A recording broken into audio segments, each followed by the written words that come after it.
Vamos lá, gente. O exercício é um que a gente já resolveu parte em vídeos anteriores, que é o 29 da lista 1.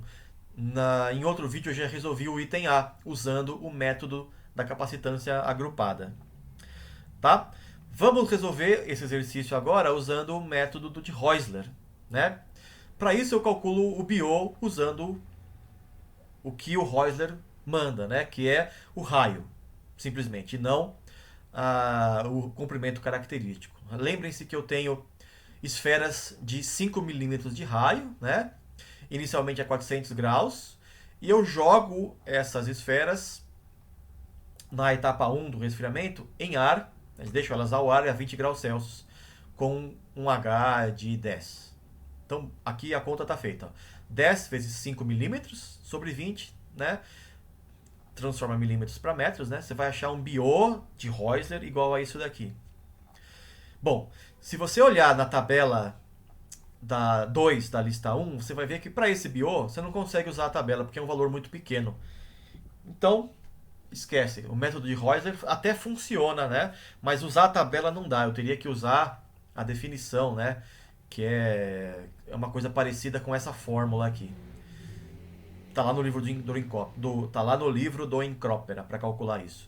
Mas não, enfim, não precisa, porque o BIO, né, mesmo com o LC correto para o método da capacitância agrupada, é pequeno. Então, usar a capacitância agrupada realmente é suficiente.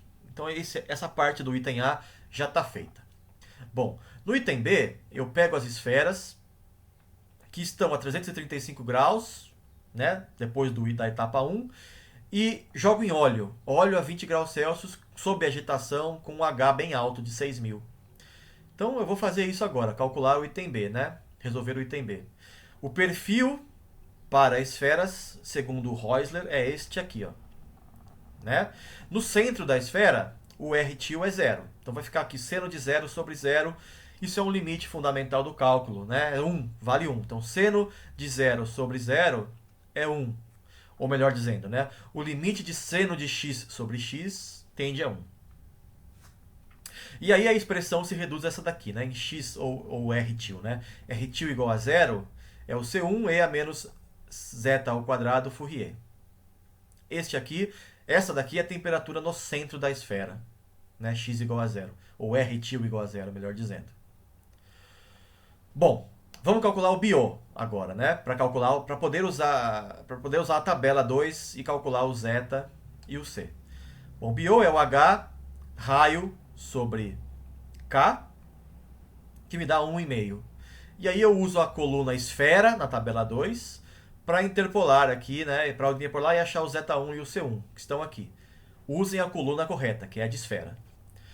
Depois eu calculo a temperatura dimensional, né? Que é o que ele pede o seguinte: a temperatura chegar a 50, né? Diz aqui, ó.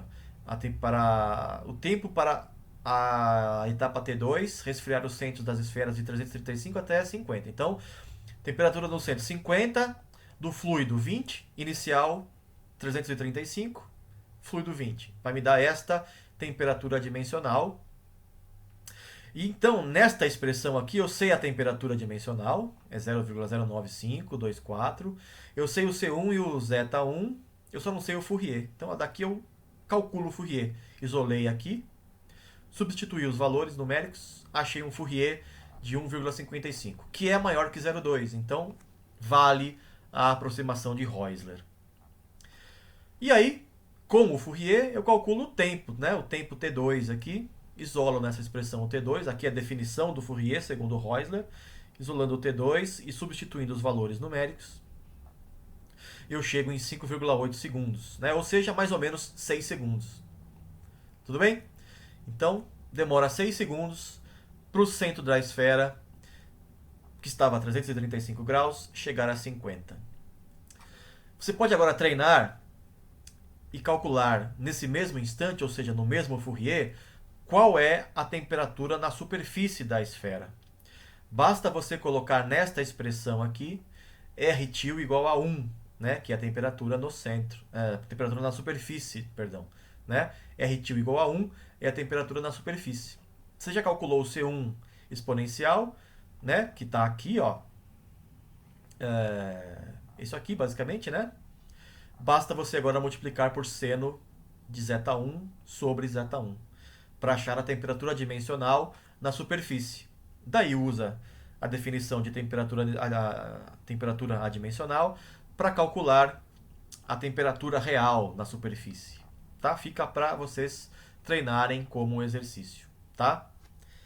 É isso, gente. Tá feita então a aula sobre o método de Heusler, né? Um método muito mais sofisticado que a capacitância agrupada, apesar de ser mais trabalhoso numericamente, né? Fazer conta, consultar tabelas, mas enfim, ele é mais preciso. Tudo bem, pessoal? Na sequência, eu vou falar de outros assuntos, então os próximos vídeos vou mudar de assunto. Então, até mais. Valeu!